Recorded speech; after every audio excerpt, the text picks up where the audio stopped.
And I'm Kay. And you're listening to the Babes of Quinte podcast.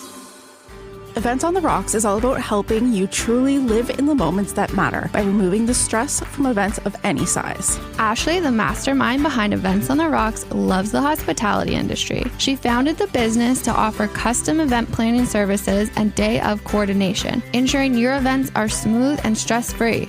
But that's not all.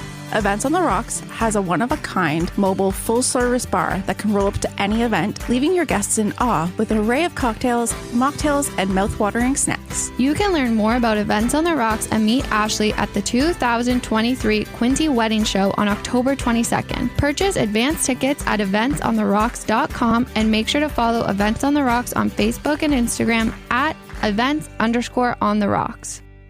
The Family Dental Center is all about community support through fundraising and community involvement, and they are just as dedicated to nurturing a positive work atmosphere for their team. Whether you've been fortunate enough to experience their positivity in person at their offices or witness their unwavering support and encouragement for one another on social media, you've had the privilege of glimpsing into their incredible teamwork. FDC is not just a workplace, it's a supportive family committed to uplifting one another. To learn more about the Family Dental Center team and stay up to date about all the great things they're doing, follow them on Facebook at Family Dental Center and Instagram at FDC Family.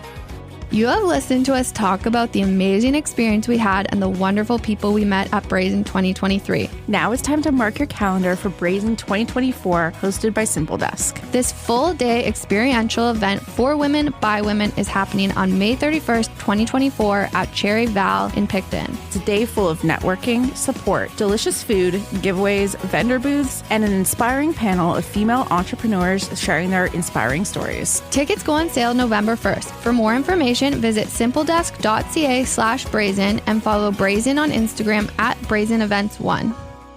Diamond Physiotherapy, from the very beginning, set out to challenge traditional physiotherapy by reconnecting people with their bodies, both physically and mentally. The team at Diamond Physiotherapy is dedicated to treating the whole person. They have the resources and tools to treat immediate injuries and often address the root cause. They recognize that every client has unique goals and challenges. No matter what the challenge may be, they will create an individualized treatment plan using the services they offer, including physiotherapy, vestibular rehabilitation, and psychotherapy. To learn more and get a treatment plan that works for you, visit diamondphysiotherapy.ca and follow them on Facebook and Instagram at Diamond Physiotherapy. Okay. Hi. This is a podcast. It's a podcast. Why do I say that every week? I don't know. It's a podcast. It's a podcast. Episode 70? This may be 70. Yeah, you're right. Wow. You might be right. Cray. Cray. Cray. That means crazy. we're 30 episodes. That means crazy. Jesus Christ. I don't know if you're hip with the children, but that means crazy. No, I'm saying we're 30 episodes away from Jeanette's episode. Jeanette has said she'll come on at 100. Yeah. That's wild. I'm counting down now. So it'll be this year. Yeah. Okay. Ooh, I got anxious belly. Will it? No. No? Yeah, it will. It'll be this year. It'll be like late this year, though.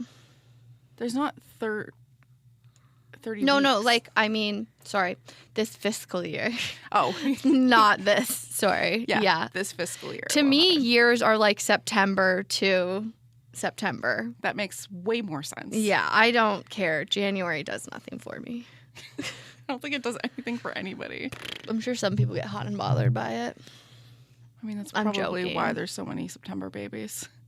Mm-hmm. Holiday consummation of marriages. Banging. I hate that. But it kind of like... Consummation of marriage. I don't fucking know, man. Oh, that's funny. But also kind of plays into the episode today. This episode. Okay, well, let's say this first.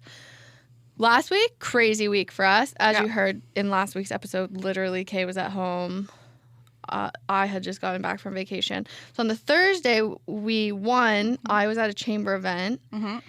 You were supposed to be at that chamber event, but then couldn't go. And we had a podcast We had recording. a podcast, and you found out that morning of your daughter had COVID, so you were staying home too because we just have some people with babies and some pregnant people in the office. So staying away. But because of timing, we couldn't tell it just didn't work out with the guest, so she still came. I came back to the office. Thank goodness, because I came back just in case, and she did come in, so it's just me with her. Yeah. So I'm not in the episode, which is super fun for me because I'm going to listen to it at the same time it comes out. Yeah, that's weird.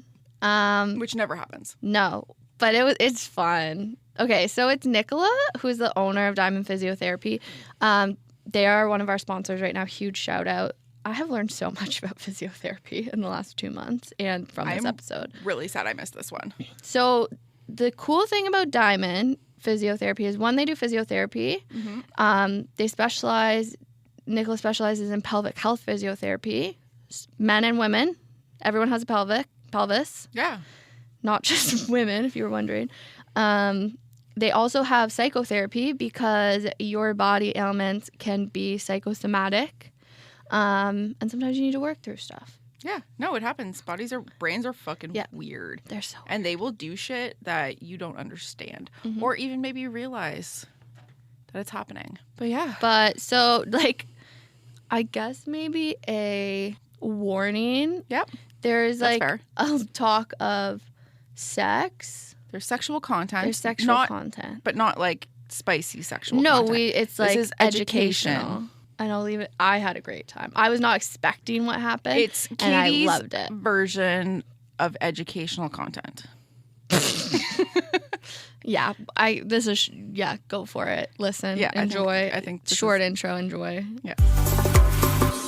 Our next guest may have the most interesting sense of humor today. She also has an impressive list of school credentials. Nicola Robertson is the owner of Diamond Physiotherapy. She earned a Bachelor of Science in Sports Science and a Bachelor of Science Honors of Physiotherapy from the University of Glasgow. In 2008, she moved across the Atlantic Ocean to Nova Scotia to work as part of a multidisciplinary health team. Nicola eventually ended up in our little slice of paradise. She founded Diamond Physiotherapy to challenge traditional physiotherapy and reconnect people with their bodies, physically and mentally. I fully already have an appointment booked in November, and I'm sure you're all going to want to book one by the end of this. Babes of Quinte, please welcome Nicola Robertson, founder of Diamond Physiotherapy. Yeah? Did we get it? Yeah. That was a good one to write, honestly. It's a long one. I feel like it's not the longest. There's definitely been longer ones. Sounds like a lot when you read it out loud. Well, you're quite impressive. Oh, so thank you. You're welcome. We do start every episode, though, with a very important question. Yeah. What is your favorite potato chip? Oh, tomato ketchup. Or if I'm back home in Scotland, pickled onion.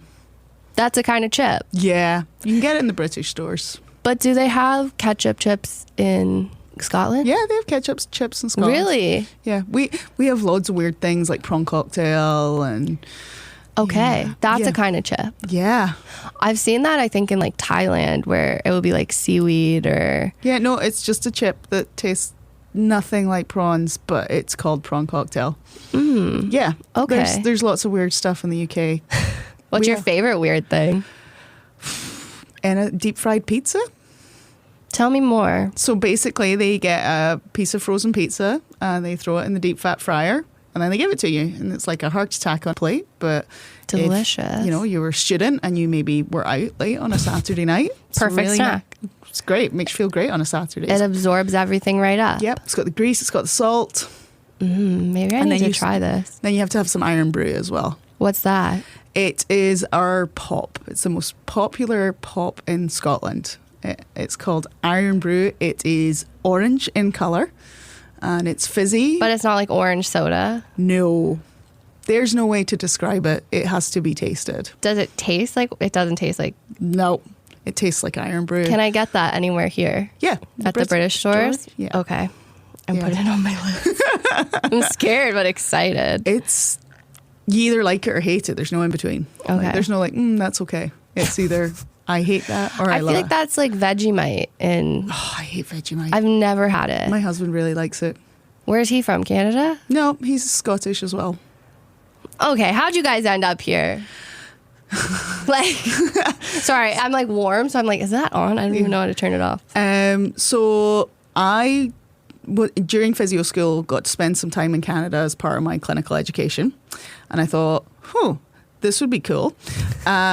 It's a good idea. Yeah, I started working in the UK and then started the process of applying to come here. We have to sit exams in Canada, so I had to sit those exams and have things accredited and apply for visas. Meanwhile, I met this really nice guy and told him on our first date that I was moving to Canada, and he had to be prepared for that. And he said, yeah, sure. And he phoned, and we continued to date. He moved in after about 8 weeks. And that's the speed at which lesbians move. Yeah, right? Like very fast. Yeah. And 18 months later, we're on a plane. We moved to Nova Scotia because his uncle lived there. So you were kind of comfortable. We hung out in his uncle's basement for a while. And Romance. Then, right. Yeah, really. It's so like how to start a relationship, move to another country with no money and live nobody and live with family that you don't really know and your husband's met a few times. They were wonderful, absolutely wonderful to us. And then Belleville happened because my husband's dad's cousin, I'll give everyone a second to think that through. My husband's dad's cousin, who has the same name as my husband, passed away unexpectedly. And he had a legal firm here in town, and my husband came and took that over. But he now works somewhere else. So. Okay. But yes, that's a journey. Yeah. How did you guys originally meet? Friends. I was dating somebody that none of my friends really liked. And so they persistently set me up with other people. They just kept forcing someone else into the situation. Yeah. Those are good friends. They are good friends. That's good so friends. funny. We're still friends. So when you were in school, where were you in Canada? Like, where did you get to visit? I went to Cambridge. Oh, okay. So I spent about a week in Toronto completely alone, which people are like, oh, wasn't that scary? I had the best time ever. I think people need to spend time in Glasgow and realise that Toronto's really not that scary. Different. It's not scary at all. And then I travelled around a bit, Niagara Falls, kind of had some fun there. And then that was originally where I was coming back to. And then I met Pete, and Nova Scotia seemed like a good place to start. I feel like, and maybe this is just me making things up, I feel like going from Scotland or Ireland to Nova Scotia is a bit similar. It is and it's not. Yeah. As I always remind people, it's still Canadian. Yeah. Right? I find the culture's more similar. Mm-hmm. There's a little bit more bar culture in Nova Scotia than there maybe is. That's surprising to me for some reason. Yeah, no, downtown Halifax. But then there's some bars. Yeah, and I also have kids now, so relative things are probably different. Friday nights are not my own anymore. Yeah, no. Or Saturdays or Sundays. No time is your own. I feel time like is when your you have own, kids. right? So, and, so yeah, maybe part of it is we've never really done the bar culture here. That's okay. Yeah. Specifically in Belleville, it's... Yeah. Yeah, that's why we have alcohol in our house. Right? Yeah, right? How many years, because you have a Bachelor and a Bachelor of Honors. Yeah. How many years of school is that? So I did 7 years. So just a couple years. Yeah, just a little bit. It's not that dissimilar to how it happens here. The only difference is in Scotland we're funded for university. Oh. So that's why I did it that way, because our undergrads are funded through the government. Whereas, if I went on, I could have opted to do the master's course, but it would have cost me a lot of money, and I was, funnily enough, a broke student at the time. And what a surprise, right? And doing a 4-year course allowed me to work in the summer, allowed me to work at the weekends. I wasn't on a straight 24-month course. Yeah. So it kind of worked out that way, and to be honest, I'm glad I did it that way. I think I got more experience out of it. You probably did. Yeah. I was a little bit older when I started physio school as well, which was nice. I think I was in a class with younger, like people straight out of high school. There's a difference when you start university. Yeah. Versus going into like a second degree situation. Yeah. I can see that. Yeah. So you got to do, though, your placements with your physio program. Yeah. That's cool. Yeah, so I did a variety of different placements in Scotland. So pediatrics, outpatients, intensive care, medical, care of the elderly, amputee rehab, stroke rehab. I feel like that's a lot of hands-on. That's really cool that an undergrad gave you that. Yeah, the system's very different in Scotland. in that because it's standardized, basically when you graduate high school, but we don't actually graduate, we just leave. But you've sat national exams, so everyone can go into their programs, their vocational programs straight away, and we're all kind of on a similar level because everything is graded nationally rather than within each school. Oh, okay. Yeah. That kind of seemed better. Yeah, Different. Let's go with different because I didn't go through school here, so I don't know. I think I just took an undergrad that didn't really like help me with anything, so it's tricky. That I think people who maybe were in more of like a hands-on undergrad, it may have been different for them. Yeah, and again, it depends what you want to do in life, and I think that's the hardest thing with the way things are structured here is you might not get into that master's program you want to do. Like physio is it's extremely hard to get into. And I feel like, kids go off and they do kinesiology or biomedical science with this goal to get into physio, not realizing how hard it's going to be. And then if they get into it and they hate it, that's a lot. It's a lot. And then, then what? What's your... And you've already spent a small fortune. So much money. So much money. Yeah. I'm sure I want to assume most people know, but can you explain to people what physiotherapy is in case they don't know? No, lots of people don't know what physiotherapy is. They assume it's going into a clinic, someone sticking needles in them, a heat pack or a TENS machine, right? They kind of... That's not what I assume, or someone's going to get their hands on you and wiggle your joints about. And there's a lot more to it than that. The biggest part of it, to me personally, is the rehab part. So... What I think of physio as is we are looking at you as a whole person, what's going on in your life, what's going on in your world, what your physical impairments are and where you want to be and trying to fill the gap. And a lot of that involves finding exercises, movements, strategies for pain management, stress relief. Some of us can touch a little bit on nutrition and trying to give people just a bigger picture of all the things, even sleep, right? Like I teach people about sleep all the time because we are really bad at sleeping as humans. Yeah. Yeah. I'm probably one of the worst sleepers. Do you take your phone to bed with you? I do. Yeah. I do that. That's a no-go. I shouldn't do that. You shouldn't do that. Why? So beds are for sleeping and sex. That's it. Perfectly said. That's okay. It. They're not. That's what I'm calling this episode. You don't, you shouldn't be taking your phone to bed. You shouldn't be watching TV in your bed. The research shows over and over again that blue, and we're all like, oh, I got blue light filter. My glasses have a blue light. It doesn't matter. You're still inputting that. If you're someone who has to read to wind down or likes noise, well, there's white noise machines you can purchase. Or if you've got one of those smart devices in your house. I won't name any names because don't get sponsored by anybody yet. But you can use something like that. Yeah. Read a book, like you know the old fashioned things with the paper. With the paper. Yeah, read one of them. Okay. And if you can't sleep, if you're in your bed for more than 20 minutes awake, get up. Really? Yeah, because your brain starts to associate your bed as somewhere you lie down and don't sleep. Okay, maybe I need to do that. See, I'm good once I get to sleep, but sometimes it'll take me like hour, 2 hours to fall asleep. Yeah, so maybe you're going to bed too early. Okay. Right? So again, we have a perception of when we should be in bed and when we should get up. And yes, we know somewhere between 6 and 8 hours is kind of normal for most people. But if you're somebody who, has always went to bed late at night and you start to kind of go to bed earlier, your body takes a while to adjust. So, you shouldn't adjust it by more than like 20 minutes to half an hour at a time and then build from there. Wow. Yeah. I guess I never realized physio had to do with these things because in my mind, you get hurt, you go to physio, you learn some stretches. Yeah, and I think that's always been the kind of the vision most people have, and we do different things, but physio is changing because it has to, because health care is changing, and we are much more client-led. We're looking at what the client needs rather than what a textbook has told us in university. And I've been that physio. I've been the physio that's like, oh yeah, your pain's there. I know what that is. This is what you do. Have a good day.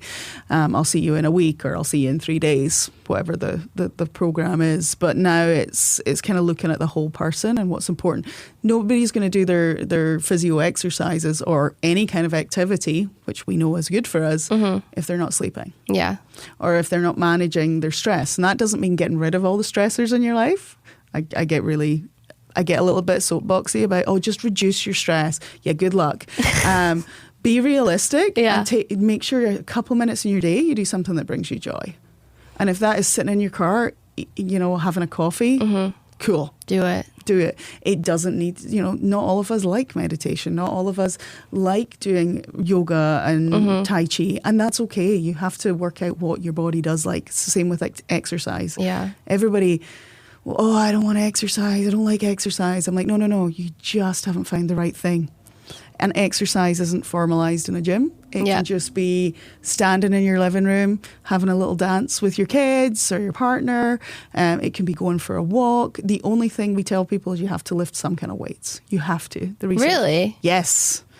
The research tells us this. Go on. Why? Why do I have to lift weights? So women especially, because we are more likely to we lose muscle mass as we age. And quickly, because our hormones change, and strength training can allow our body to use our hormones differently. Also protects our bones, things like osteoporosis. If you are a lady at a certain point in their life and you're starting to feel a bit hot on a regular basis, strength training 3 times a week for 15 weeks has been shown to reduce hot flashes. And that's where I think physio has a big role to play, in that we can help people with their wellness rather than the reactive part of their health. I hurt myself. And we totally want to see those people as well, but I think there is a role to play. I see lots of people pre and postnatal, and my prenatal, a lot of people are coming in just for advice. They just want to make sure they're doing all the things they can to have a successful pregnancy so they can recover easier on the other side, and maybe have some influence over and some control over what goes on in their labour and delivery. Ultimately, we don't, but there are things we can do to give us more options. If you're planning a special event, whether it's a wedding, birthday, bachelorette, or work event, Events on the Rocks has got you covered. They offer a range of services, including bar, planning, and same-day coordination. Their bar services are unlike any other. You get top-notch service, a stunning bar setup, and a variety of drink options to suit your theme. And let's not forget the food. Events on the Rocks has charcuterie boards and light snack options to ensure your guests are well-fed and happy throughout your event. You have options. Choose from one of the 5 event bar services, or get in touch to create a custom package to make your event truly unforgettable. Take your event to the next level with Event on the Rocks event planning services. Their dedicated team will handle all the details, including coordinating vendors, decor, menus, invitations, day of coordination, and so much more. To learn more, go to eventsontherocks.com and follow along on Facebook and Instagram at events_on-the-rocks. You already know that the Family Dental Center provides top quality care in a stress-free environment and offers a range of dental services using the latest technology. But did you know that they are deeply committed to giving back to the community and creating a healthy work environment for their team? We love watching FDC support the community. They organize initiatives like Free Dental Day, where they provide dental treatment to those in need. You can spot their team at various local fundraising events across the Bay of Quinte. Dr. Yasmin and her whole team are dedicated to fostering a positive and supportive work environment. They do this by celebrating victories, holding dedicated staff meetings, hosting staff parties, and consistently being there for one another. It's more than just a workplace, it's a family. To learn more about the Family Dental Center team and stay up to date about all the great things they're doing, follow them on Facebook at Family Dental Center and Instagram at FDC Family.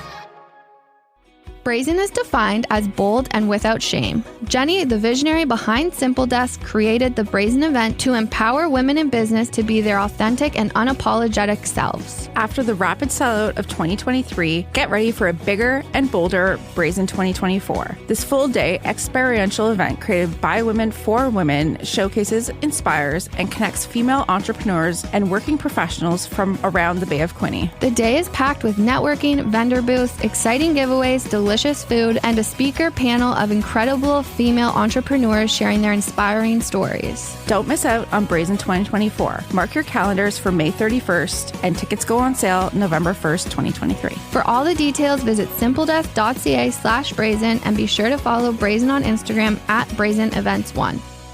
Life can be messy, and dealing with chronic pain, pelvic discomfort, muscle weakness, or mental illness can take a toll. Sometimes it takes a team effort to not just survive, but thrive. At Diamond Physiotherapy, their approach is all about education. They're constantly expanding their knowledge and skills to ensure their clients receive solutions that provide them with more than just temporary relief. Recognizing the significance of treating the whole person for overall wellness, Diamond Physiotherapy offers a wide range of services. These include physiotherapy, pelvic health physiotherapy, vestibular rehabilitation, pediatric physiotherapy, psychotherapy, and pre- and postnatal treatment. They're not just about generic treatments. They're about creating an individualized treatment plan that works for you. With their knowledge, skills, and resources, they'll be by your side every step of the way, helping you become your best self. Take the first step in your physical and mental wellness and reach out to Diamond Physiotherapy at 55 South Pinnacle Street in Belleville and at diamondphysio.ca.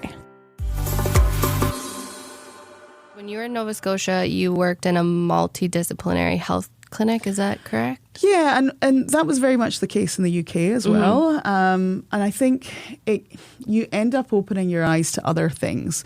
You know, like I'll never forget me myself. I was fine, but I was in hospital, and I remember overhearing a nurse telling a patient that there's no way his pain could be 10 out of 10. And I know why she thought that, but the reality is that's what that person felt. And we do not give people the honour of experiencing their own pain. And instead of saying, well, why do you think it feels that way? Or trying to find out, you know, is there other things going on in your life? He was kind of dismissed as a drug seeker. And I thought that was really, you know, I didn't interject. I was just overhearing. But, you know, you do kind of think, how many people are made to feel less than because their pain isn't validated or their symptoms aren't validated?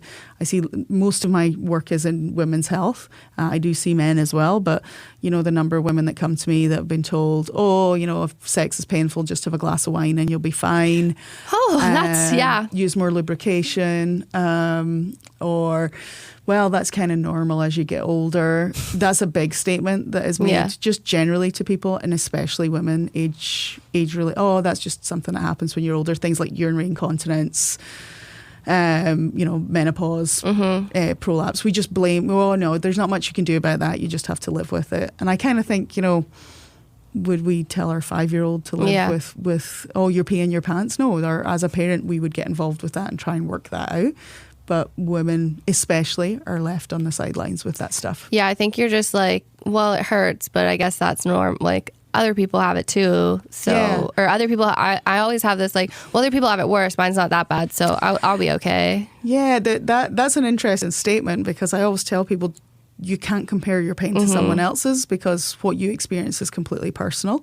So we know anything that happens to us physically happens to us emotionally, and vice versa. And there's good research on that. And I think just people I hear it a lot, well, you know, my mum had it worse, or my neighbour has it worse, and, you know, I don't want to waste your time. And I'm like, is this bothering you? Yes. Okay. You're not wasting anybody's time. Yeah. You know, I don't think seeking out information and advice is a bad thing.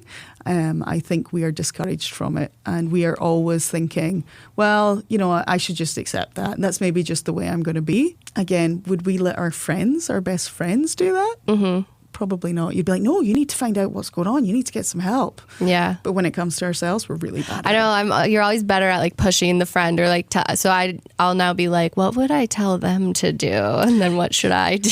Yeah. And that's a really, it's a really good system. I tell people to kind of sit back for a minute and think, well, how would I react to a friend being told this? How would I react to, you know, my friend going through this, or, you know, someone you really care about? How would your husband be dealt with? Yeah.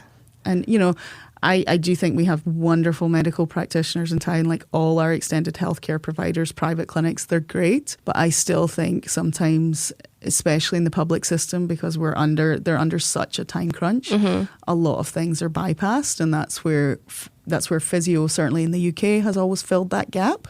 We're a little bit behind here on using our allied health professionals more. Is physio pretty big in the UK? Like a lot of people use it? Yeah. Yeah, and I mean, it is big here. We have this, we have osteopaths and chiropractors and athletic therapists in the UK as well. A lot of it is finding it doesn't really matter who you see. It matters that they are someone you trust and they are helping you meet the goals you have set for yourself. Yeah. So, yes, I'm biased towards physio.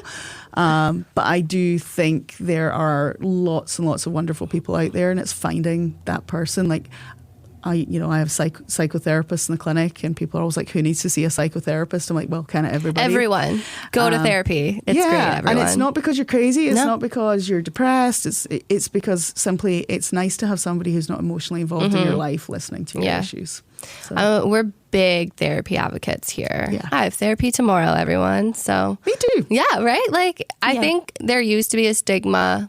I'm sure there still is, but that you go to therapy if you're crazy. And a lot of people, when you're like, you should go to therapy, they're like, well, I'm not crazy. I'm like, you don't really have to be, but maybe you need to talk to someone. And I'm just giving you my advice. Who knows what I'm saying? Right. And, I think what we forget is life is tough. The world is a tough place. We get more information thrown at us in like the space of sort of, I think it's 6 to 8 months than, if we went back 40 years, then you'd get in 3 years. Yeah. So we're completely overloaded with information on a daily basis, which is not always a bad thing, but it's stressful. Yeah. And we don't know what to do with all that information. And sometimes we all do it. I do it. I'm sure you've done it. Google.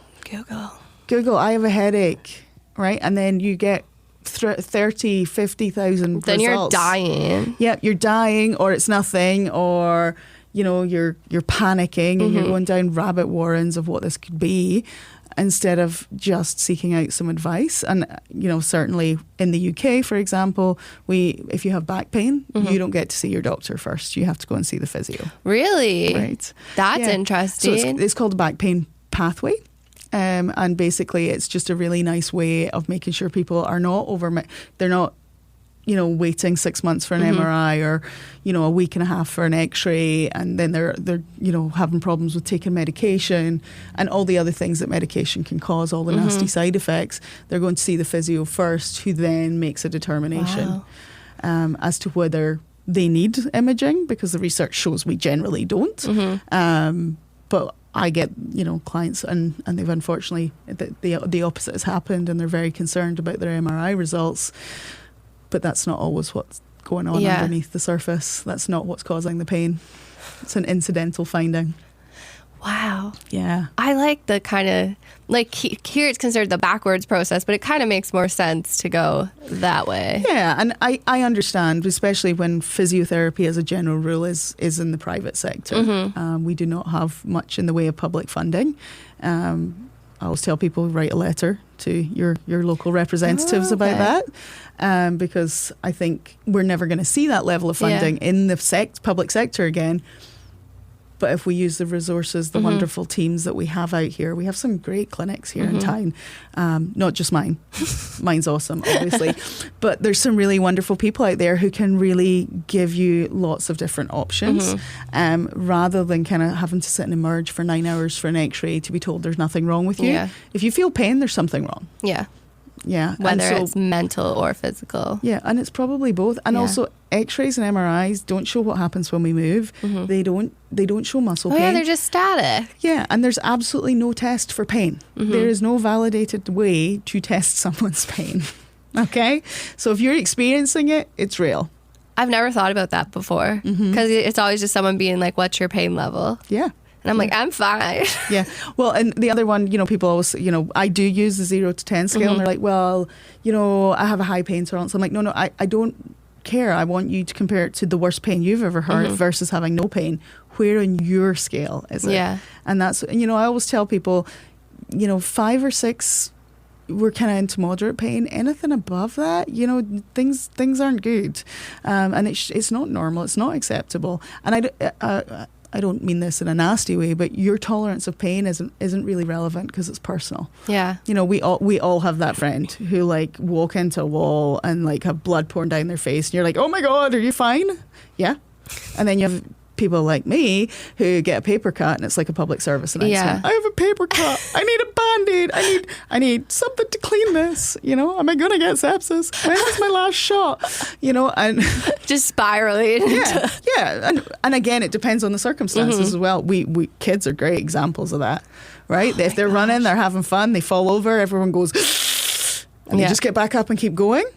But then, if they're kind of on their own, they're a little bit tired. It's a whole different story. It's a whole story. There's tantrums. Oh, the drama that can come out of children. They're so funny. I only have nieces and nephews, but man, one of them, Bridget, is so just accident prone. Like, she had to get her eyes tested because her mom wasn't convinced she could see things, because she'll just like smack into a wall and we're like, and then she's just like, I'm fine. And then she keeps going. Yeah. So it's great. They are little farm kids too. So they're like next level insanity. But it's funny seeing different kids' pain tolerances too. And it is, we're all different. Yeah. And I think that's the biggest thing I kind of push out, because a lot of people, and I do workshops, and I'm willing to do workshops and go out to places and talk about pelvic health, women's health, general wellness, back pain, all those kind of things. But what people have to remember is sometimes if the general stuff isn't working, you need somebody to look at you on a more global, personal level. Yeah. Right? Someone needs to, and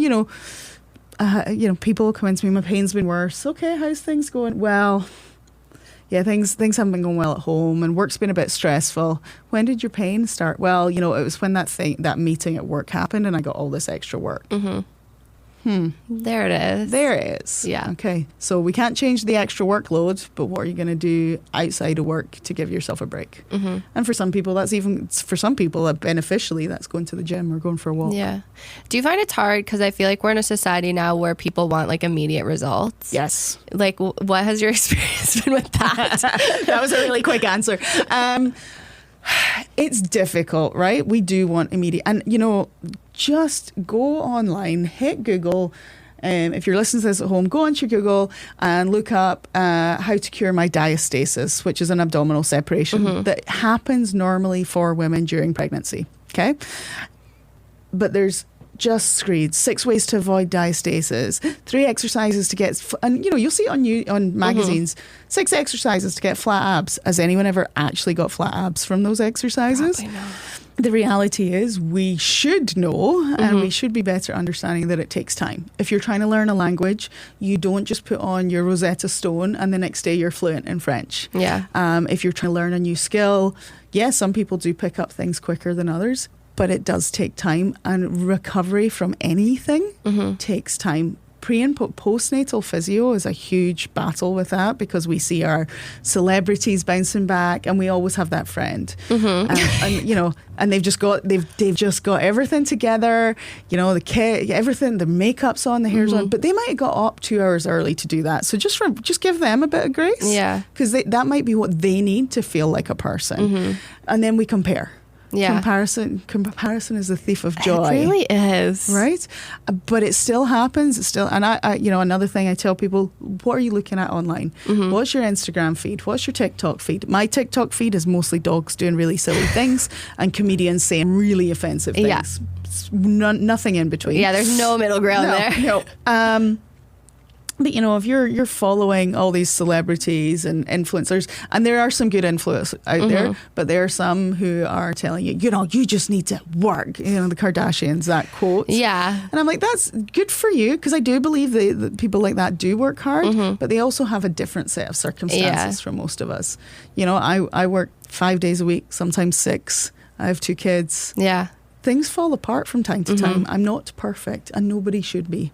And perfect's boring. It's so boring. Yeah. It's like the word normal. What does that even mean? I don't know. I've yet to understand what normal means. Yeah. So. They really push it on you, though. Oh, yeah. As a kid especially. They're like, stop being weird. I'm like, why? Yeah, you should be normal.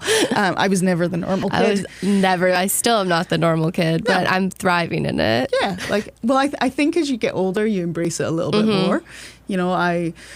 When I changed my practice from being what most people call a normal physio, which I just laugh at a little bit, because for those of you that don't know about the pelvic floor, it is just a bunch of muscles and tissues. It's just the same as like treating an knee. It's just a little bit more personal sometimes. But everybody was like, oh, you're going to be that weird physio who does that stuff. And I'm like, but nobody ever accused a gynecologist of being weird. Yeah.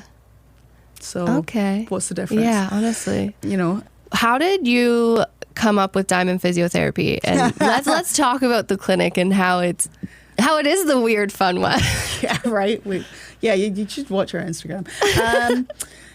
I love your Instagram. Thank you.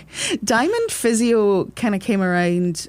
Actually, I was working for a local hockey team, and I needed something to bill them under because I was working independently. I did have another job, but I was doing this, and the name simply came from the street I lived on at the time. No inspiration. There was no like blast of lightning, and Diamond sounds incredible. It was literally the street I lived on. And then, I realised I'd worked in a few clinics, great people, but just weren't doing what I envisioned it to look like. I didn't want to see people 3 times a week. I wanted to see them once every 2 or 3 weeks. And I wanted to create an environment where it's still a clinic, but it doesn't feel like a clinic. Front desk staff are friendly.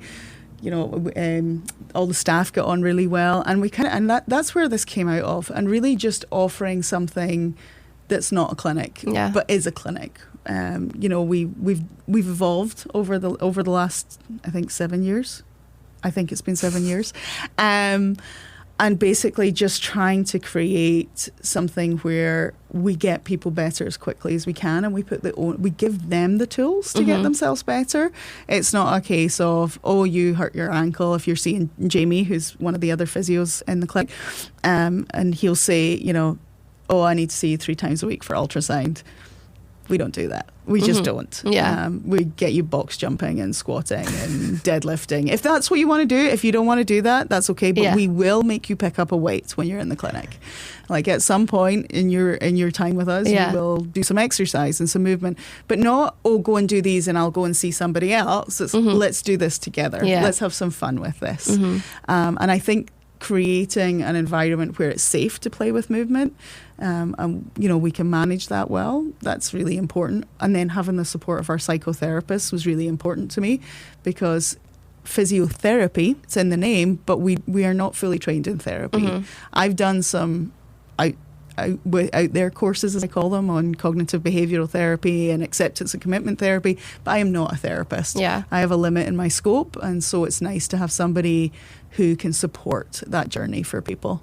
I think that was one thing when we first kind of talked and I started learning more about Diamond Physiotherapy. It was really interesting to me that there was psychotherapy as well. Yeah. Because I think a lot of the time, you said it, there's research on it that the mind and body are connected. Yeah, so. Yeah, endless. And I think, the combination of the two, being able to work together and create an environment where going to a therapist is not stigmatized. You're just, if you're someone who is curious about therapy and you don't want your friends to know or your family to know, you can just say you're going to physio. You're going to Diamond Physio. No one's going to question that. So it also creates a safe environment for that as well. And, there's lots of good people out there as well. I always kind of stress that because I never want to seem like I'm like, oh, we're the best, even though we are. But there are lots of people out there, and we're not right for everybody. But I think it was really important. Like the next goal is probably to bring in somebody on a nutrition side as well, because that's another piece I'm finding is just kind of escaping a little bit. Yeah. And to kind of really tie those things together. But yeah, Diamond Physio came out of my desire to do something different, and create something. First of all, it's mine. It's my third child, and it can be petulant at times.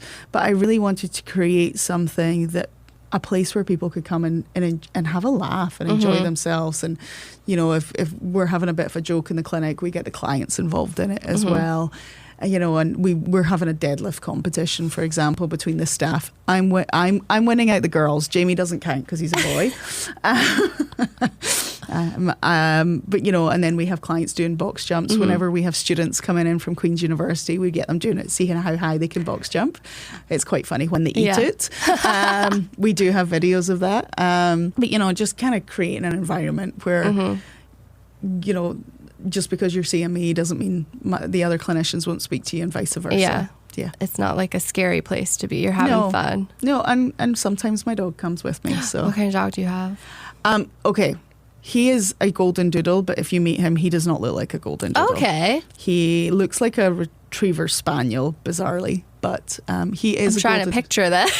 Yeah, he's a champ when he's in the clinic, though. He's everybody's best friend. Oh, I bet. Yeah. Oh, golden doodles are funny. Yeah, but he has no curly hair.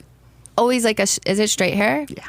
Those are kind of my favorite golden doodles because they're just against the norm and they're living their best life. Well, I feel he was the perfect dog for me. Yeah. It's the weird He's one. just like, don't care. I'm just going to do me and everybody else can like it or lump it. Oh, that's awesome. Yeah. Can we talk more about pelvic health and chronic pain? What is pelvic health? Why is it important? I know nothing about it. No, most people don't, which is scary. So pelvic health in Canada has been around about 40 years-ish. It's been around in the UK for much longer, of course. And pelvic health really is for anybody or anybody who has a pelvis. So males, females, all genders, okay? It is kind of like I find it's a missing link for a lot of people with persistent low back pain and hip pain because some of the muscles within the pelvic floor are actually hip and back muscles. We also see people who have urinary incontinence going to the bathroom. So a lot of people just assume if they do not pee their pants, they don't need pelvic health. But if you go to the bathroom a lot, if you go from not needing to the bathroom to having to run, by going to the bathroom a lot, I mean more than every hour and a half to an hour, right? So if you're someone who knows where every bathroom is in Belleville, there's probably something going on. That's you. We're looking for you. People who have constipation issues. Mm-hmm. We see people with sexual dysfunction. So in females, that can be pain, a horrible thing called anorgasmia, which basically means the inability to orgasm. We'll see men with erectile dysfunction as well. I see people just with plain old pelvic pain, which sounds so basic, but that's basically anything from the waist to the knees can be coming from the pelvis. We can see people who have a thing called prolapse. That's more common in women than men.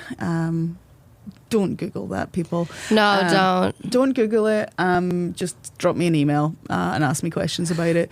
I used to be a sheep farmer and I saw a lot of sheep prolapses in my day. Yeah, that's not No one needs to see any kind of prolapse. It's ridiculously common anatomically. Mm-hmm. So we think the research is suggesting that about 50% of women have prolapse, and that is an anatomical change, kind of like getting wrinkles or your boobs getting a bit saggier. It just happens. It's not like...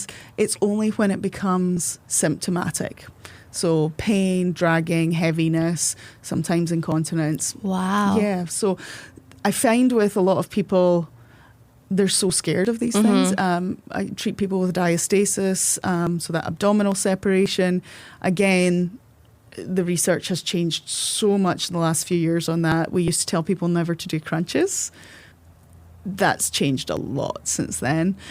We have people going full force CrossFit with abdominal separations. Does that mean if you have one, you should go to do CrossFit? Unless you want to, you don't have to. Yeah.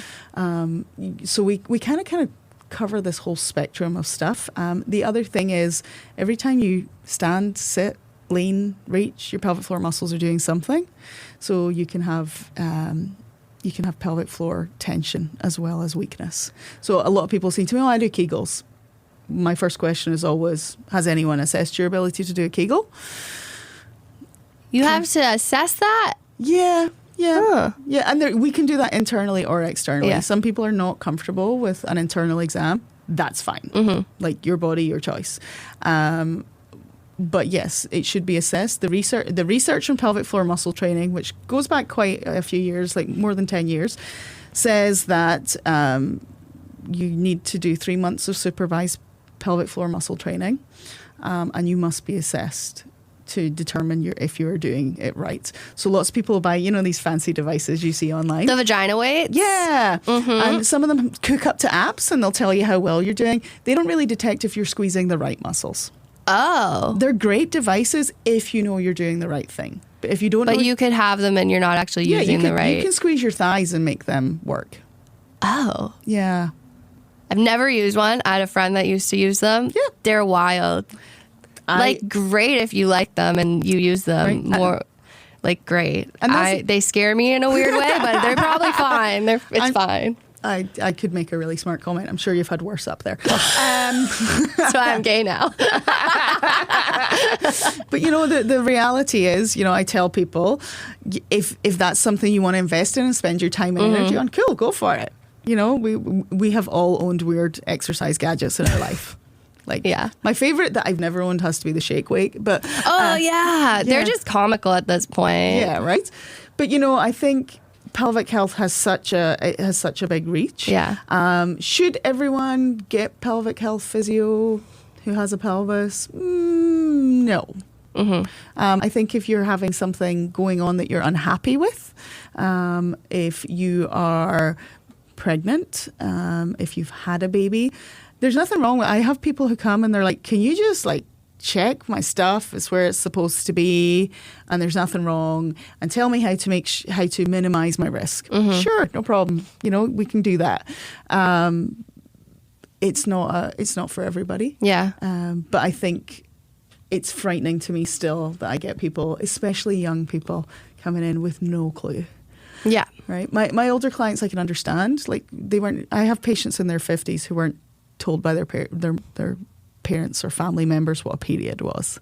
Yeah. Right. And the other thing that that I also see a lot of is people with persistent pain, things like endometriosis, interstitial cystitis, or bladder pain syndrome. So yes, we're not curing those, but we're giving people options. Endometriosis is much more prevalent than we thought. And people are like, well, it's that painful periods. I'm like, no, it's debilitating periods. Period cramps are okay. Period cramps that cause you to have to lie down on a ball on the floor and take lots of medication are not normal.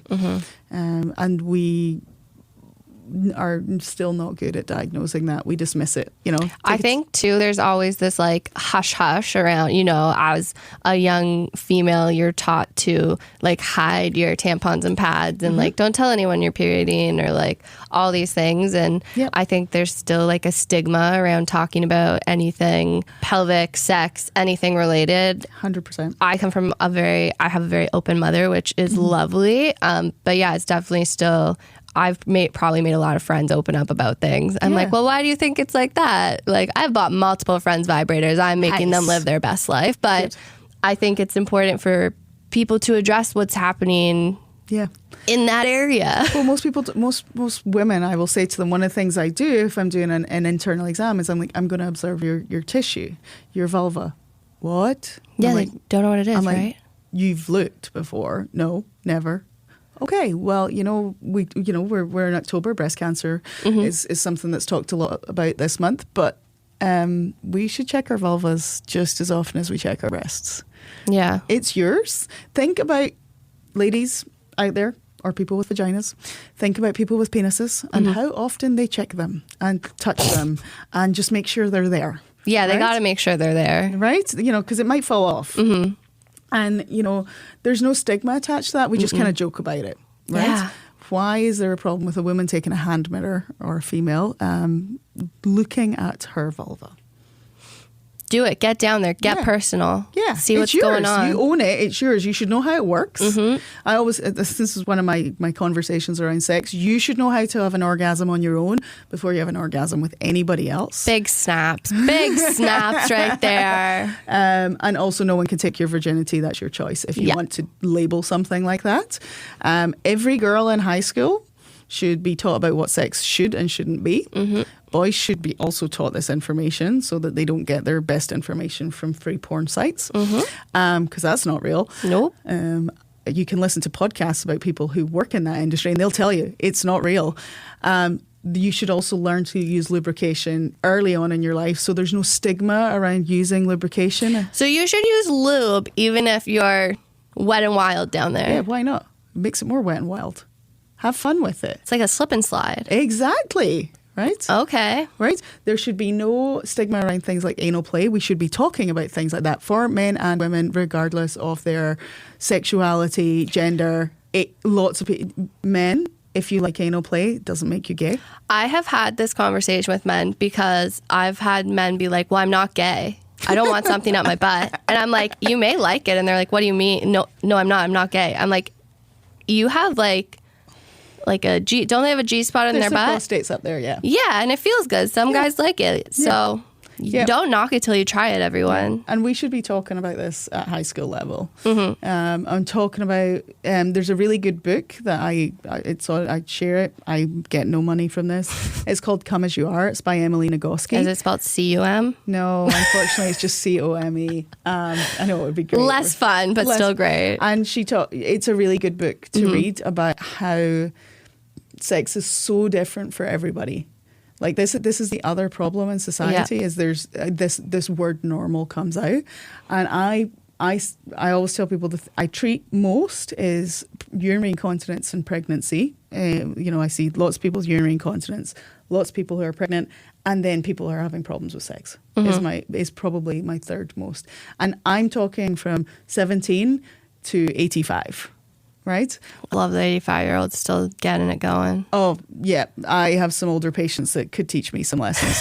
But I think that's the harsh reality. But the reality is, because it's not talked about, it's only talked about in like a jokey sensation, like, sex. Yeah. Or, we just don't talk about it. It's a human function. It's a function. Now, if you don't want to have sex, if you don't want to have and the other thing, penetrative sex. Don't have to do it. You don't have to do it. That's a completely personal choice. Yeah. So I think there's a lot of stigma around that and what sex actually means, and trying to explain to people, there's so many different ways, there's so many different things, and it should be emotional as well as physical. And for some people, they need to work on the emotional side before they worry about the physical side. I didn't know physiotherapy had so much to do with sex, and I love it. I certainly do. I don't know. I don't know if other ones are doing, but I know pelvic health physios. We have a bit of a thing about, and the other one I talk about a lot is bowel, having how to poop. It's so important. It's huge. Everyone has tummy troubles. Yes, right. And a lot of it is we don't poop well. Like we are really bad at pooping. We're so bad at pooping. Yeah. So using a squatty potty, it works. Like my husband, like if we go away, does he bring it? No, but he panics if he can't find something he can use. I do that too. Right. I use his I'll look for a garbage can. Yeah. The recycling bins in hotel rooms. Oh, that's a good one. Height. Good height. But yeah, I kind of laugh a little bit because he was very cynical when I started this journey. Very you're gonna what? Also, he was a little bit protective of his genitals for a while. He's like, I practice a lot of things on my husband. When I've been on a course, he's like, we're done. I don't need no rectals. Oh my goodness, that's so funny. Every time I waved a rubber glove at him, he just kind of ran away. It's okay. He still hasn't let me examine him. Just in case anybody's listening to this who knows him, right? Oh, but, using a squatty potty, taking magnesium once a day, rubbing your belly. Yeah, I'm a big belly rubber. Yeah, you should. Little belly massage. Yes, and again, new research has shown it works. So we're learning more and more about how to manage our own stuff. Now, lots of people out there have IBS diagnosis. So the things that make your tummy upset, you can still eat them, but make a wise decision around how often and when. Yeah. Right? And again, stress comes back into it. Right? I see when I see children, that's the biggest problem is constipation. I was a constipated child. I was also riddled with anxiety. So who would have thought? Crazy. It's like there's a link in there. Yeah. Yeah. Like we talk about the pelvis. So the pelvic floor helps with bowel movements. Okay, because it's all below the waist. Right. Yeah. I'm learning. There you go. You're listening. I like it. But it's emotionally driven. There's been research showing that our pelvic floor muscles will contract before our jaw muscles when we're under some kind of negative attack. I had a patient who framed that really nicely for me once. You might want to edit this one out, but she said, I'm going to take my vagina and leave. Something scares me, I'm out. Vagina, coming with me. Yeah. But think about it from a if we look back into what we're here on this earth for, in theory, it's to stay alive. So our brain's very well protected. And to make more of us. So our genitals are really well protected. Like you ask a man to walk in cold water and he's going to tell you his penis is going back inside him. Yeah. Right? And that is because he is protecting it from danger. Yeah. I'm just thinking, like, all the times you just clench through the day. Just, not for me. Nope. Right? And so some people as well, if you have urinary incontinence or you're always needing to go to the bathroom, what are you going to do? You're going to clench all the time. Okay? So if you want to experiment and see what that would feel like, just walk around for like 20 minutes with your hand in a really tight fist. Tell me how your muscles feel after that. Yeah. Your muscles are going to be really tired. So this is where there's some stuff out there saying don't do Kegels in case you have a really tight pelvic floor. And I'm like, or learn to do Kegels properly so that you're getting the contraction and relax and you're getting some control back over those muscles. We can't just tell you to relax. That is, if anybody ever tells you to do that, you pass on a throat punch from me. Just relax, think positively, take a breath. All my favorite things to hear when I'm panicking. Yes. I think though I've realized through this talk, like just chatting with you, that one, there's so many things, there's still stigma around and there's things that you're embarrassed about, but I like things we've talked about, like urinary incontinence, like sex, painful sex, like all these things. I never would have thought to go to like a physiotherapist who does pelvic health things. It just wouldn't go together for me. No. So I'm so happy we got to talk about this because I feel like there's probably so many people out there who have some of these issues and are like embarrassed or nervous to talk about it, but it's good to ask for help. And I always tell people I know loads of pelvic health physios out there and 99.9% of them are awesome. We're all we are a small community despite the fact there's lots of us. I know physios all over the world who do this. I text them on a regular basis. We have conversations. If I get a friend in the UK will message me, I need a pelvic health physio, I can find one for them. Wow.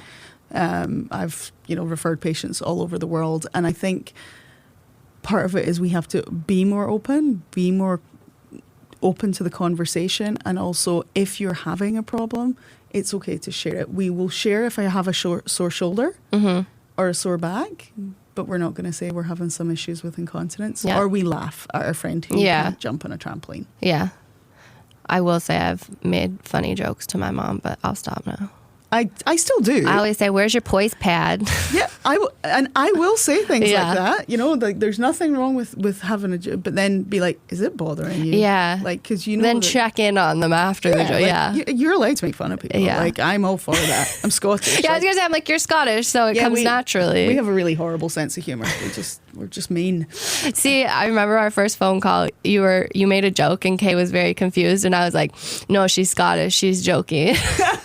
Yeah, we have sarcasm, and I apologise to anyone who's ever been on the receiving end of my sarcasm and didn't realise that it was sarcasm. It's a different sarcasm. So my partner's mom is Scottish, and my partner has very Scottish sarcasm from it. Yes. And she'll say things, and I'm like, I'm not sure if you're joking or not. And then she'll be like, I'm being sarcastic. I'm like, I wasn't picking up on that.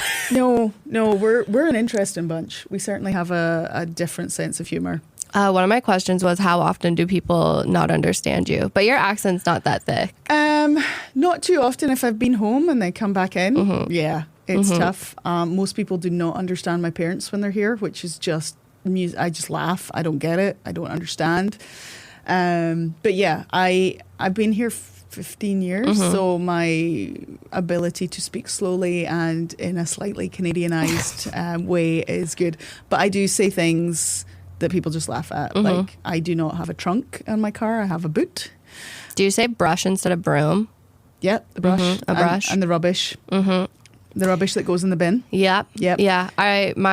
So Jeanette's mom is from the Isle of Arran. So that's like, I can see the Isle of Arran from my parents' house. Yes, but I feel like her accent is crazier. I don't know, because they're stuck on an island. Yeah, she's got an island accent. But she's been in Canada for like over 30 years, and it's not that bad. But then once her like brother, like a couple of them are together, I'm like, what are you saying? Yeah, and we talk much faster. Faster. Yeah. The best one is, I'll say, if she has to say yes to something, she'll say aye. And then she'll go, oh, yes. I'm like, yeah, I picked up on that. We got that one down. Don't worry. Yeah, aye. We'll do that. Yeah, there's certainly differences in the language and ways we say things. The biggest thing I was ever made fun of, as I said, swimming costume. Oh, like your bathing suit. Yeah, it's a swimming costume. And someone, the comeback was, well, are you dressing up? And I'm like, yes, to go swimming. It makes total sense to me. But yeah, we have, we definitely have some nuances in our language. And, you know, my dad, I grew up in the west coast of Scotland. I can see the Isle of Arran from my house. And my dad grew up in a mining village, so he talks really, really fast. And then I have family from the south of Scotland, and they have what's called a Galloway Irish accent. So they never actually. It's like they've got something in their mouth when they're talking, so they sound Irish. And the first time my husband, who's from the east coast of Scotland, met my great uncle, he had no clue what he was saying. Just different, but. He speaks a different dialect as well. Honestly, though, that even happens in Canada because there's a small town accent versus a city accent. And when I was in university, 2 of us were from like small towns and 2 of us were from cities. And when me and Alana from small towns got together with anyone else from small towns, you just kind of start like slurring your words together. Like they all get connected and people are like, what are you guys saying? And we're like, you don't worry about it. It's fine. Yeah. It's probably nothing smart. So yeah, and it's the same everywhere, right? There's little, and and I think the difference is in Scotland, just you can, or in the UK, you can travel 10 miles and people talk completely differently. And it's very, and I think it kind of puts me at a slight advantage because I can always understand people from Newcastle, Manchester, Liverpool, Ireland, Newfoundland, because I can flip that because that's what I was exposed to as a child. Whereas I find here there's not as much exposure, so there's a lot of just like furrowed brow looking at you. And if you ever meet me when I'm drinking, out the window, no one knows what's happening. Everyone just laughs. They're like, ha, ha, ha. Right? It's funny, right? I'm like, yeah, it's funny. I'm hilarious. Unless I'm crying. Still funny sometimes. Yes. What do you want people to know when they come in the clinic? Like, what can they expect? I want people to know that they're welcome there, regardless of what's going on in their life, and that from the first contact you have to seeing because our front desk staff are incredible, to seeing us, we are here for you, not here for us. We, yes, we're a business. Yes, we have to make our bills and pay our wages. But the reality is we are never in a situation where your personal circumstances, our need to make money overrides your personal circumstances. So we try and make it as accessible as possible for people. So if you can only afford to come and see us once, we will do the absolute best we can in that one session to make sure you have something tangible to go home with. And you can continue to contact us.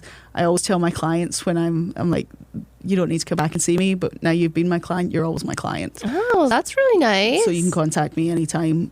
Instagram, email. You can stalk me if you wish. I'm not particularly hard to find. Most people know where I am. So, I just kind of let people know that there's just, we're here for you. And we're trying to create as pleasant an environment as possible and not make you feel like you're just running through the motions of physiotherapy, like really getting back to, you want to do CrossFit, you want to run 10K, we'll be with you till you get your 10K. Yeah. Wow. Okay. Yeah. And is there anything we may have missed? I know we touched on a lot of things. I don't think so. I think we kind of covered it all. Yeah. That was awesome. I'm going to shut it down. Thank you so much for coming. No problem. It was awesome. That was amazing. I think I like a short intro. Yeah, I do too. And then we can just shoot the shit here. So as you listen to that episode, I haven't listened to it yet still. No, you haven't, because it's just the extra. I don't even know if that's a word, but we say it. Extra's a word. So I start editing this. One thing I'm going to say, episodes are coming out on Friday now. Yeah. I'm so sorry. Yeah. My Friday real job episodes comes first. Real, quote unquote, it's a job, but Friday episodes. Friday episodes are kind of, I know we keep pushing it. We'll never go back to Mondays. It started on Mondays, now we're at Honestly, Fridays. It's growth. It's growth. And you know what? I think it's better because then people can, if they're driving somewhere on Friday, they can listen to it, little weekend pod. Perfect. So sorry about that, but for my own sanity, it's going to be Fridays. I don't think you need to apologize for that. No, but for my own sanity, it's Friday. Okay, but like, I'm just telling you. Thank you. You don't need to apologize for that. I apologize for everything. I'm trying to get better at it. I'm trying to say thank you instead of sorry, because I do mean thank you. Thank you for the free content. Welcome. Anyway, so I'm editing that episode yesterday because why would I start any earlier than that? And then yesterday was my mom's birthday. It was. Shout out to Party Mirth. Shout out to Party Mirth, Queen of HR. Go listen to her episode. Don't touch my hair her in my kitchen. I don't know what number it is, like 4 or 5. Anyways, we're at dinner with my parents, Jeanette and I, and I'm like, yeah, the episode coming out tomorrow is wild. We talk, and so my dad takes a sip of wine. I'm like, we talk about anal stimulation, vagina weights. And then I look, my dad has spit wine out and is then laughing, trying to hold wine in his mouth. And I guess, yeah, you shouldn't say anal stimulation in a rush. I whispered, a Katie whisper, which is not a real whisper. So like regular volume. Person voice, yeah. And John did a spit take and then couldn't stop laughing. Amazing. So I hope you all felt that way too. I just want to like watch John's face as he listens to this full episode. We should have like him reacting, like a reaction full video. Like reaction video. I guess just like set your parents' place up with like little cameras. I've never seen him laugh like that, and I think it was just like he was in shock by which I didn't think I could shock that man anymore by the things that come out of my mouth, but clearly. But I love anal stimulation is that's where the bar is. I found it. And now I will keep going. Raise that bar. No, this episode was so educational. You haven't heard it yet. I haven't heard it yet, but I'm very excited about it. I guess I didn't know, and I say it in the episode, I didn't know physiotherapy could help with all these. To me, physio is like you get a sports injury and you go and you fix it. Yeah, there's many different types of physiotherapy. Yeah, and I think listening to her talk, I was like, oh, I think I have some pelvic problems. So yeah, I have an appointment. I'm going to see her in November. Perfect. I'm going to see what's going on. Yeah, because like I think there's like a huge stigma around like women who, you know, they're like, okay, yeah, no, I don't enjoy sex, like, or I don't like, you know, it doesn't feel good all the time, or it hurts. Well, I think too, heteronormative sex is very penetrative. Like that is the goal. Yeah, it's very stabby. So stabby. I am fortunate enough to be queer, so I don't really deal with that a lot anymore, which is great. Love. I would say maybe like heteros take a page out of the queers book. Mm-hmm. Lesbian sex is a journey. You're 4 or 5 hours. You take an intermission. You're getting a snack. Maybe you sing a song at one point. Wait, what? Yeah. Okay, I've never had lesbian sex, and that's probably probably the problem.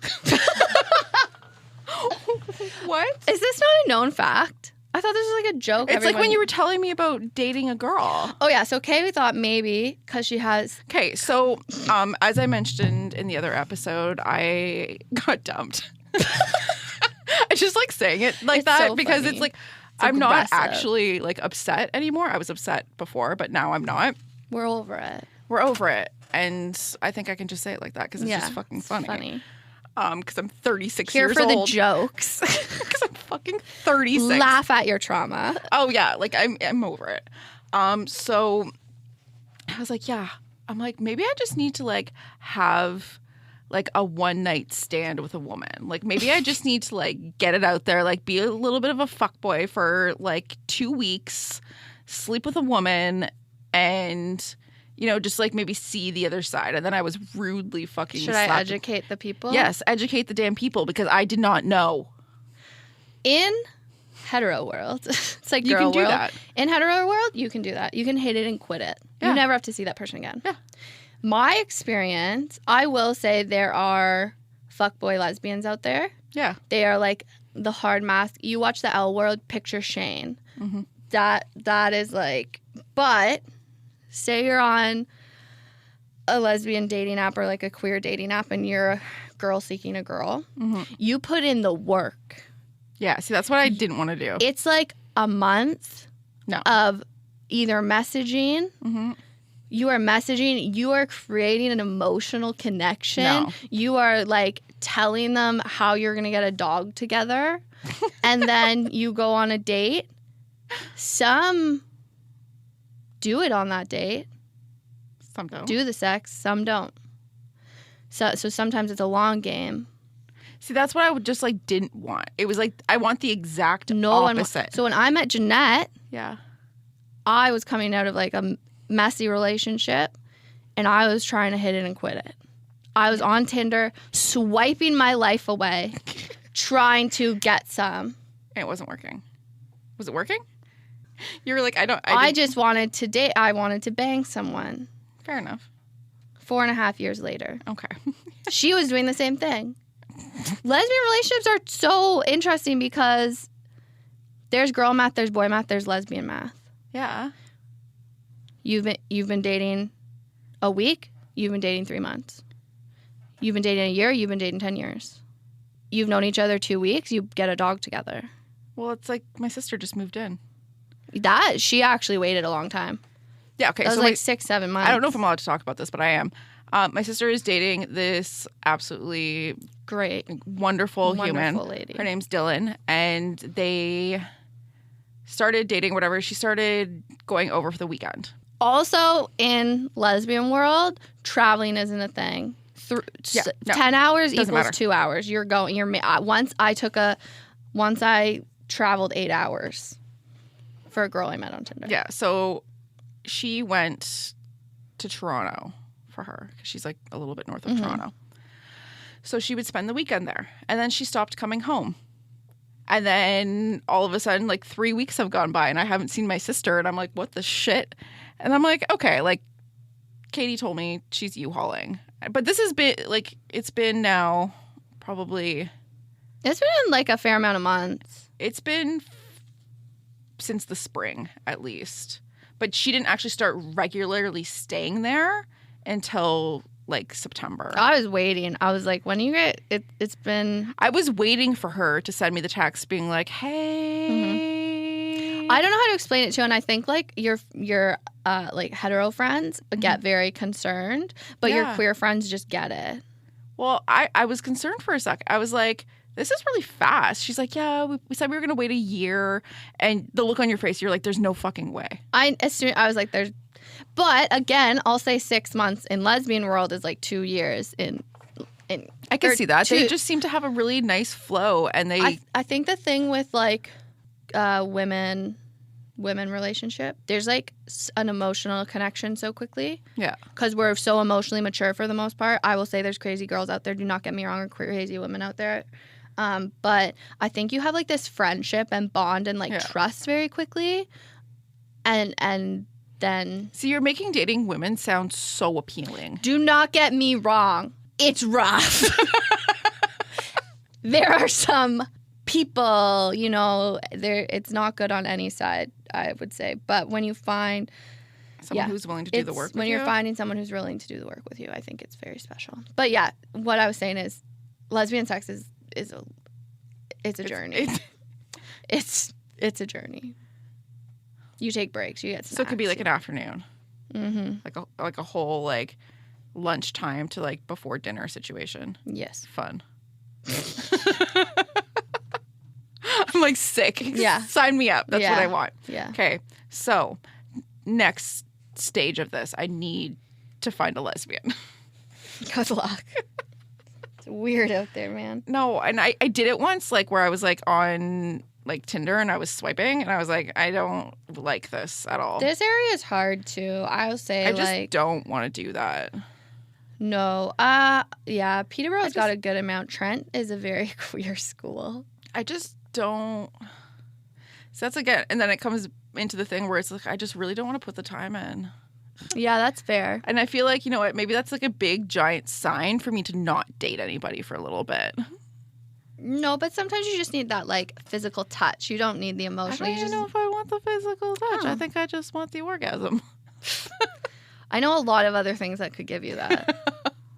Okay, so yeah, that's gonna like we're gonna talk about that, I guess, probably in another episode. Yeah, hopefully. But this up, Nicola, you were great. Everything you told me, I think, is things everyone needs to know, and stigmas need to end, specifically around women and sex. Well, because I mean, even if you dig into the history of like learning about women's bodies, like they didn't actually start researching actual like endometriosis, like all these things, literally until like 20 years ago or something crazy. And if you have pain or you are like sometimes you really have to advocate for yourself, and you have to find people who are willing to advocate for you. And I know that that's probably so exhausting, but just really try to find people who are in your corner. I would say Nicola would be in your corner, so maybe check her out.